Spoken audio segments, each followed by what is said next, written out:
भगवान परमात्मा श्री राम जगन्नाथ तुकाराम महाराज, शांति एकनाथ महाराज, आदि कृष्ण शंकराचार्य इत्यादि सब संतों के अलौकिक हेतु की और कारण करना श्रीमद् भागवत के एकादश स्कंध का विचार करते हुए एकादश स्कंध के एकादश अध्याय का ही विचार आरंभ करने जा रहे हैं। यहाँ पर भगवान परमात्मा उद्धव जी को उपदेश देते हुए बोलते हैं, क्योंकि पूर्व अध्याय के अंत में उद्धव ने प्रश्न किया, गणेश गुणों में रहने वाला मनुष्य, देहजन्य गुणों में रहने वाला मनुष्य गुण के द्वारा कैसे बांधा नहीं जाता है, कैसे बांधा जाता है, ये आप सब कुछ बताइए। तो भगवान परमात्मा आरंभ करते हैं। श्री भगवान वाच बुद्धोर्मुक्त इति व्याख्या गुणतो मेन वस्तुतः गुणसमाया मूलत्वात् न मे मोक्षो न बन्धनम्। इस अध्याय में बद्ध मुक्त इनके स्वरूप का वर्णन किया जाएगा, साधुओं के लक्षण का, भक्ति के स्वरूप का लक्षण बताया जाएगा। बद्ध मुक्त इनका स्वरूप, साधुओं का लक्षण और भक्ति का स्वरूप इस प्रकार इस अध्याय में बताया जा रहा है। वैसे श्रीधराचार्य जी लिखते हैं, एकादशी तो बद्धाना मुक्तानां च लक्षणं साधूनां च तथा भक्तिर लक्षणं हरिनिर्मितम्। एकादश अध्याय में भगवान परमात्मा ने बद्ध का लक्षण, मुक्त का लक्षण, साधुओं का लक्षण और भक्ति का लक्षण बताया है। और इसी का विचार हम यहाँ पर देखने वाले हैं। तो भगवान परमात्मा क्या कहते देखिए, बद्धमुक्त व्याख्या वस्तुतः यह बद्ध है, यह मुक्त है, यह व्याख्या गुण के अनुसार होती है। वस्तुतः मुझ में न बद्धता है न मुक्तता है, दोनों से मैं रहित हूँ। गुणों के अनुसार यह बद्ध मुक्त व्यवहार है, वास्तविक आत्मा में नहीं है। एकनाथ महाराज जी ने भी देखा है, बद्ध मुक्त अवस्था माझे स्वरूप नाही तत्वता हे गुण कार्याची वार्ता संबंध सर्वथा बद्ध मुक्त यह व्यवस्था मेरे स्वरूप में वास्तव वस्तुता नहीं है, ये तो गुण कार्य का व्यवहार है, सर्वथा मुझमें उनका संबंध नहीं है। क्योंकि माझा निज स्वरूपाचा ठाई बद्ध मुक्तता दोन्ही नाही, बद्धता मुक्तता गुणांच्या ठाई आभासे का हे गुण कार्य। मेरे स्वरूप में बद्धता मुक्तता यह दोनों धर्म नहीं है, बद्धता मुक्तता गुणों के स्थान पर है। जो कुछ प्रतीत हो रहा है वो गुण का ही कार्य है।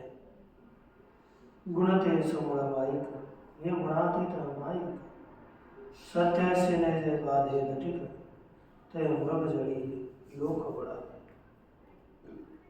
कहते हैं कि गुणीय संपूर्ण मायिक है, मैं गुणातीत अमायिक हूँ। सत्य को जब यदि लटका पदार्थ, मिथ्या पदार्थ कोई बांधेगा तो मृग जल में लोग बढ़ेंगे, डूब जाएंगे, यह स्थिति हो जाएगी। इसलिए स्वस्वरूप में मुझे कोई नहीं है।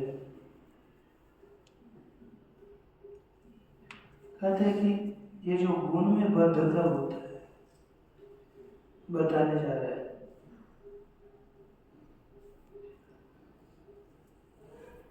त्रिगुणांगीकारे तयात्मा गुण संगे नाना विषय भोग संभोगे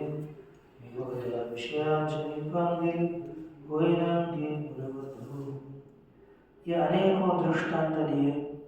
यदि ऐसी ऐसी वार्ता होगी तब हमें आत्मा इस गुणों के संगत में नाना विषयों का उपभोग करते हुए उस विषय भोग विषयों के अधीन होने से उनमें बद्ध होगा।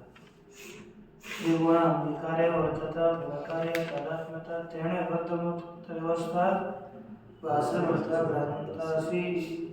ये बद्ध व्यवस्था मुक्त भी ये भ्रांतों को प्रतिपादित होता है। ये सभी गुण भी बताए गए। गुण माही का आत्मा शुद्ध या संबंधो से इनका पृथककरण फर्क स्पष्ट करा। ये आगे देखा 45 में, ठीक है नहीं? गुण माही है, आत्मा शुद्ध है, इसलिए इनका संबंध हो नहीं सकता। आत्मा व्यापक गुण परिचित यांसी हेतु न घडे बंध काळ समग्राचे प्राशन के रंजन करू शके, ठीक है नहीं? घर का रंजन उठाया और बोला कि मैं अपने रंजन में समुद्र का क्या है पानी सोख लूंगा, उसमें डालूंगा, है ना? है ना? कैसे देख रहा है? मोहरी माझी बेरूरा है ना? मोहरी में मेरू पर्वत ने उसको बोल रहा था तेरा अंकना बहुत सुंदर हुआ है। तो मेरू माझी मेरूरा है, भाषा माझी पृथ्वी समाय, मूंगी गज गिरो निजाए खदत खाए याद है। कहा कि ये ऐसा कभी विपरीत हो नहीं सकता। ये हाँ, ये विपरीत न होने पर भी ऐसा इसका हो सकता है, ठीक है नहीं? विपरीत हो नहीं सकता।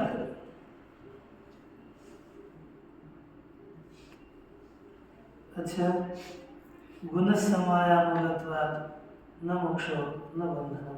ये माया में होने पर न मोक्ष है और न बंधन है।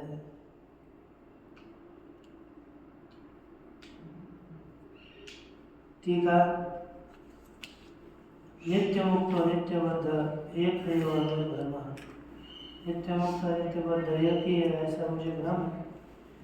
ऐसा जो प्रश्न पूछा इति यदुक्तम तत्क्यों वस्तु विरोध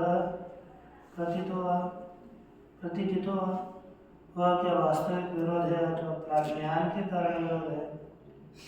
तो उत्तर देना दे बंध मोक्ष और वास्तव अथवा भगवान वास्तविक विरोध नहीं है, क्योंकि बंध मोक्ष ये वास्तविक है ही।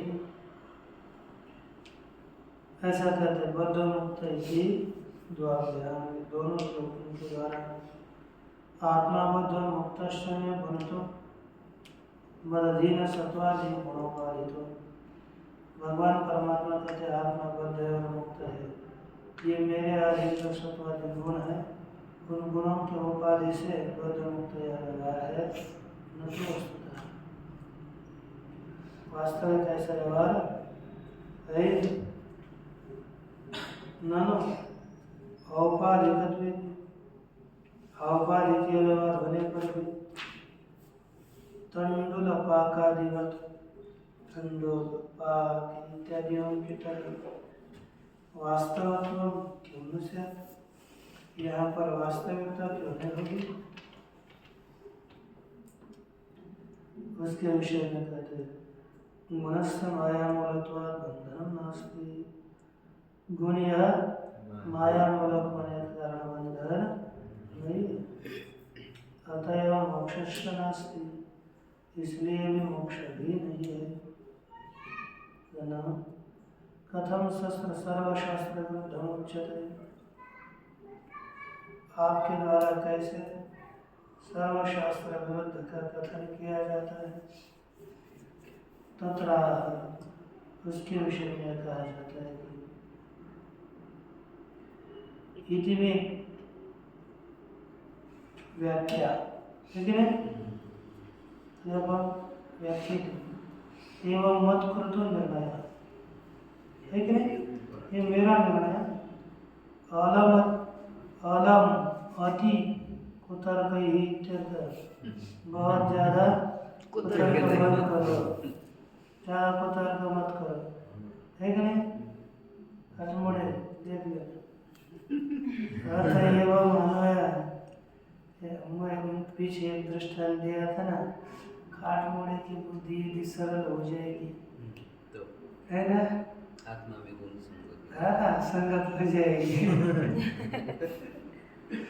क्योंकि वो ठीक होना है नहीं, और इधर क्या गुण संगत होना है नहीं।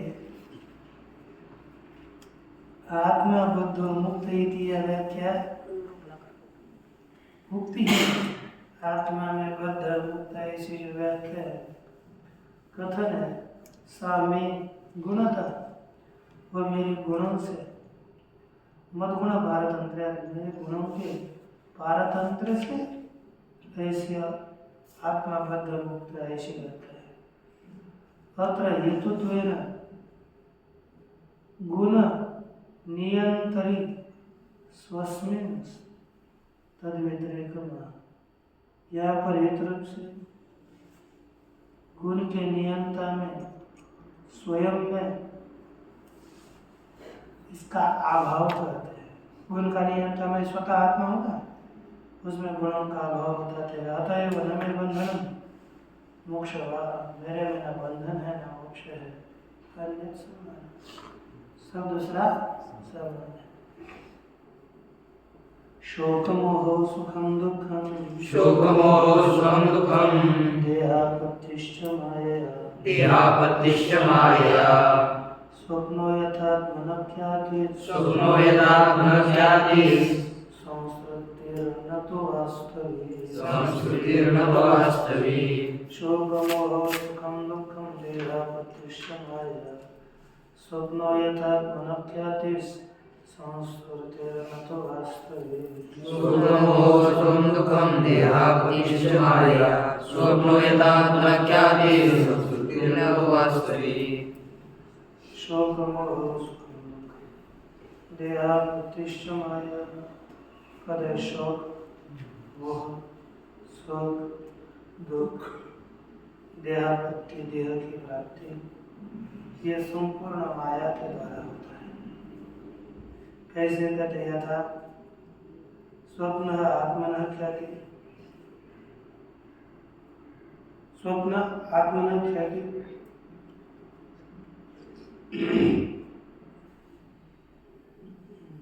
अगर यथा स्वप्न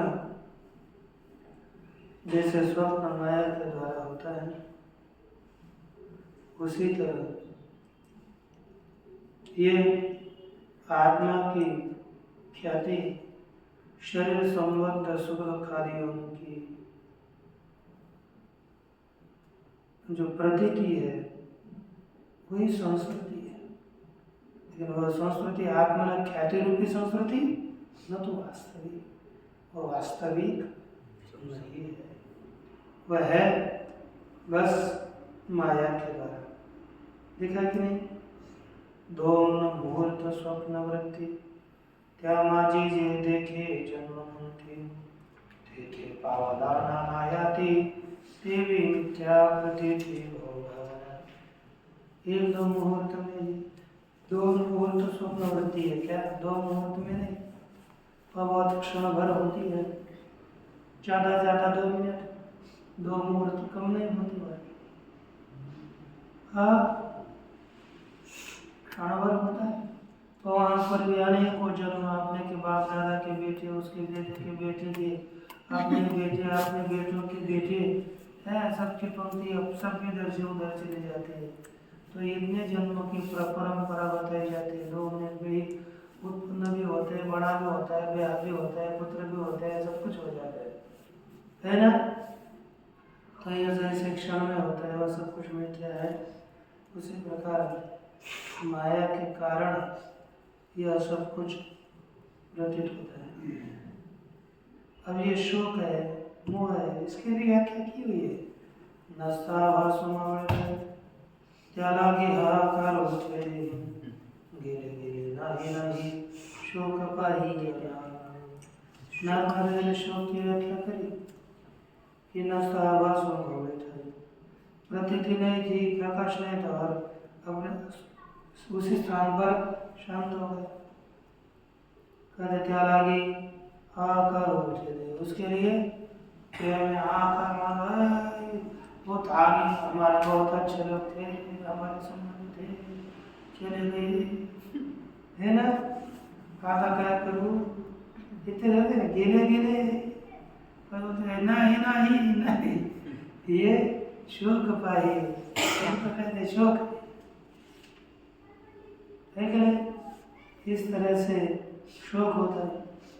देखा त्याला की तळमळी जळगळून जायचं कळ चंद्रामा हरपे तत्काळ त्याला की तळमळी ते बाळ शोक केवळ त्याला है कि नहीं। बालक है शोक करता है कि नहीं। इस तरह से शोक होता है। इसी तरह से मोह भी और ये शोक मोह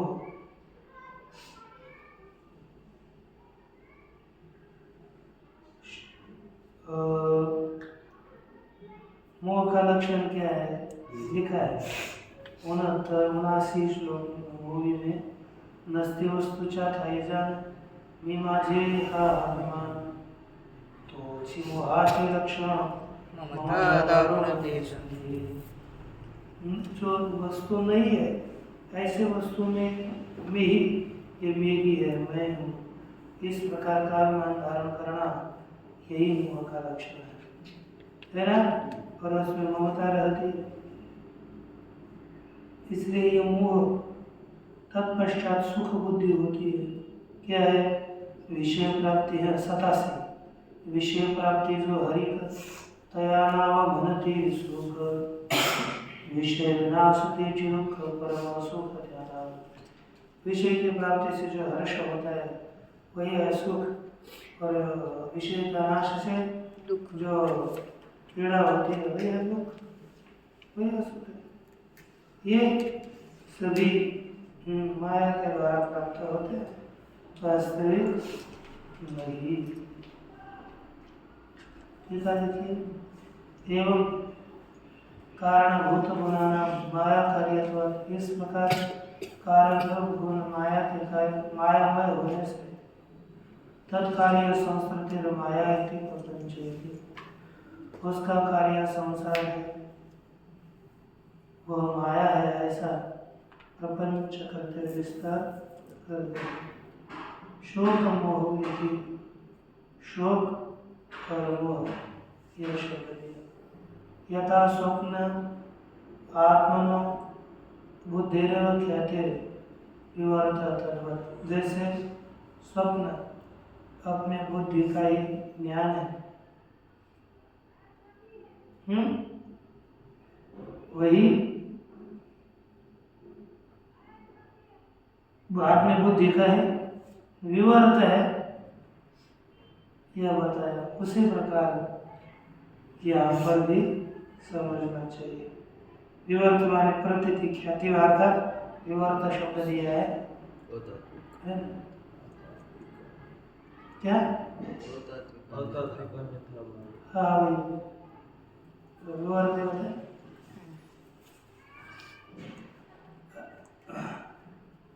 और अतः वस्तु विरोध तावत नास्ति प्रतिस्वपादिति घटते। इसलिए किसी वस्तु का विरोध नहीं है। प्रतीति तो औपाधिक है वह सिद्ध होती है ऐसा कहते हैं। विद्यावृत्ति नूतनु विद्युद्धव शरीरिणा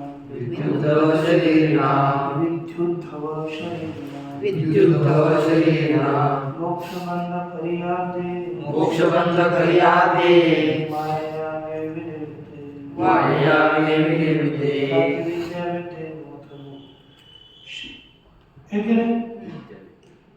विद्या उद्धव हे उद्धव विद्या और अविद्या मेरी तनु है मेरे अधीन है ऐसा समझ। और शरीर नाम मोक्ष बंध करी माया में विनिर्वृत्ते शरीर अर्थात जीवन को मुक्त करने वाली और बंधन करने वाली, ये दोनों मोक्ष बंध करी लिखा है, विवचन है, ठीक है। और रस करके उसके बहुवचन मानना पड़ेगा, मोक्ष द्विवचन विवचन। और यहाँ पर करी ये शब्द स्त्रीलिंगी है। फिर यहाँ पर मोक्ष बंध करियो, ये क्यों हो गया? कहते पूर्व सवर्ण दीर्घ आर्ष है, मोक्ष को विद्या मोक्ष करी, अविद्या बंध करी है ना। ये करी स्त्रीलिंगी शब्द है, वार करी में करी शब्द भिन्न है और ये शब्द भिन्न है ना? वह अपभ्रम शब्द है, वारी करी, इति वार करी। ये करीन होगा, करोति इति करीन, ये नहीं है। करीन वो अलग है, द्विवचन होगा ना, वो हाथी वाला अलग है। ये करी द्विवचन है, नहीं द्वि है लेकिन आर्ष है। क्या होना चाहिए? करी शब्द है लेकिन पूर्व सवर्ण आर्ष हो चुका है। नहीं तो रस होगा तो फिर दीर्घ हो जाता है, आर्ष पूर्व सवर्ण दीर्घ है। या होना चाहिए तो मोक्ष बंध करियो, नद्यों की तरह। आद्य माया में निर्मित है, ये दोनों अनादि माया से निर्माण किए गए हैं, ये भी हमें समझना है, ठीक ना। टीका में क्या लिखते देखो पहले, अतो वस्तु विरोध विद्या विद्ये इति तद तन्यते तन्यते मोक्ष बंधाभ्यामिति तनुशक्ति। तन्यते यानी विस्तारित किया जाता है मोक्ष और बंधों के द्वारा, उसको कहते हैं तनु अर्थात शक्ति। कुतः शक्ति का अर्थ क्या है? शक्ति क्या है? तनु का भी अर्थ शक्ति लिखा, क्यों? मोक्ष और बंध के द्वारा जिसका विस्तार किया जाता है उसको कहते हैं तनु अर्थात शक्ति। कुतः मे माया निर्मित, ये विद्या विद्या मेरे माया के द्वारा निर्माण किए गए, क्योंकि ये माया रूप है, इसलिए माया की वृत्ति रूप है। मोक्ष बंध करी थी, एक वचन द्विवचन आते हैं, एक वचन ही है क्या? द्विवचन द्विवचन नानो तत्कार्यत्वं बंध मोक्षयोः अनादित्व नित्यत्वेन स्यात्। तत्कार्यत्व बंध और मोक्ष में अविद्या कार्य मन शक्ति कार्य तो अनादि तो नित्यत्वेन स्यात् न स्यात् त्वेन तृतीय अलग अनादित्व नित्यत्वे। अच्छा न स्यात् ठीक चाहिए, दो वचन हो जाएगा, हमारे लिए एक में लिखा है अनादित्व और नित्य। मोक्ष और बंध में अनादित्व और नित्य तो न हो जाएंगे, यदि कार्य होंगे तो अनादित्व और नित्य तो नहीं होंगे न आदि अनादि, क्योंकि जिसको आदि नहीं होता उसको कहते हैं अनादि। अतो यावत् अविद्यां प्रवर्तयामि तावत् बंधो यदा विद्यां ददामि तदा मोक्ष स्मृति।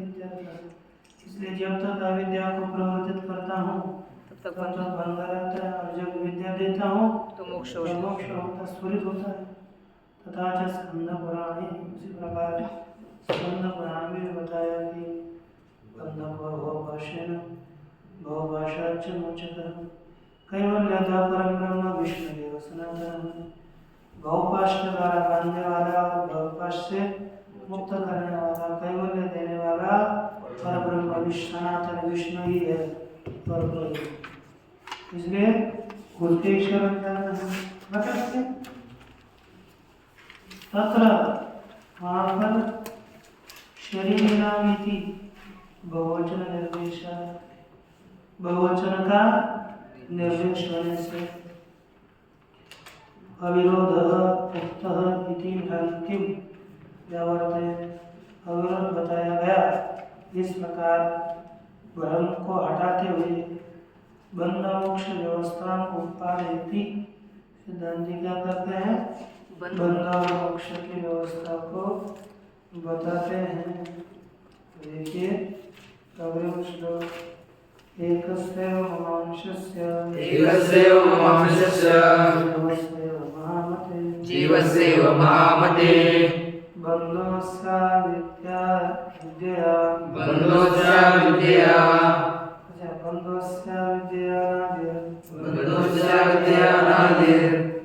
विद्या च तथेतरः।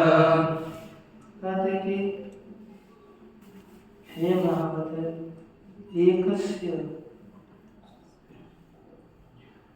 मम अंशस्य जीवस्य अविद्या, है ना, बंध, अस्य अविद्या बंध, है ना, अनादि बंध विद्या इतर अर्थात मोक्ष। क्या कहा कि एकस्यैव अस्य मम अंशस्य जीवस्य है ना अविद्या अनादि बंध। हे महामते, हे बुद्धिमान उद्धव, एक निर्विकार मेरा अंश रूप जो यह जीव है, इस जीव को अविद्या के द्वारा अनादि बंध, अविद्या के द्वारा अनादिकाल से बंध है। लेकिन किसके द्वारा है? अविद्या के द्वारा, है कि नहीं? विद्या च तथा इतर, और विद्या के द्वारा इतर अर्थात मोक्ष होता है। अविद्या के द्वारा बंध है और विद्या के द्वारा मोक्ष है। लेकिन ये किसके? मेरी ही, अन्य के नहीं। टीका विठ्ठल,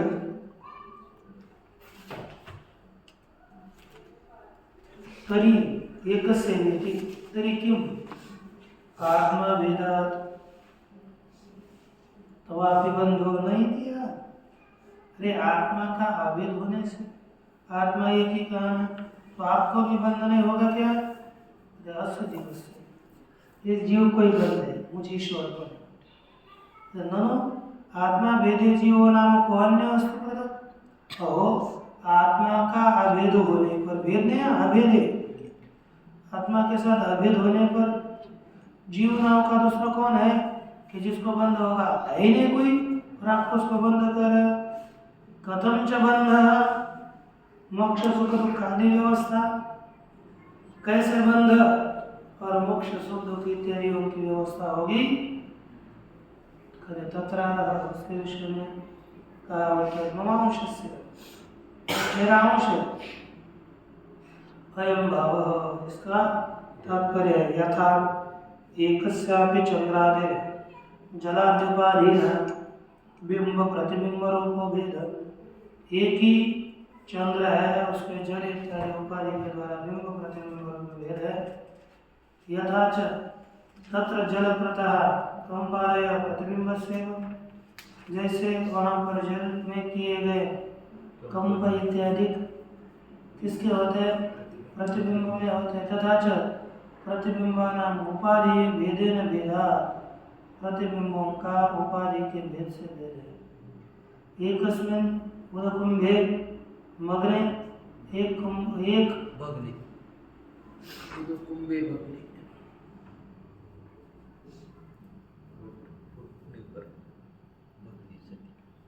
भग्ने देखो, एकस्मिन् उदकुंभे भग्ने तद्गत प्रतिबिंबस्य एवं बिंबैक्यम, उसी प्रतिबिंब का बिंब के साथ ऐक्य होता है। न अन्य गतस्य, अन्य कुंभ में होने वाले बिंब का प्रतिबिंब का बिंब के साथ ऐक्य नहीं होता। तथा अविद्यायाम प्रतिबिंबांशस्य मदंशस्य जीवस्य, उसी प्रकार अविद्या में प्रतिबिंबित हुए मेरा अंशरूप जो जीव, उसी जीव का ही तत्कृतो बंध, तज्जन्य अविद्याजन्य बंध है। तस्य जो उपाधि तो भेदात, उसका उपाधि से भेद होने से न अव्यवस्था, कोई भी अव्यवस्था नहीं है।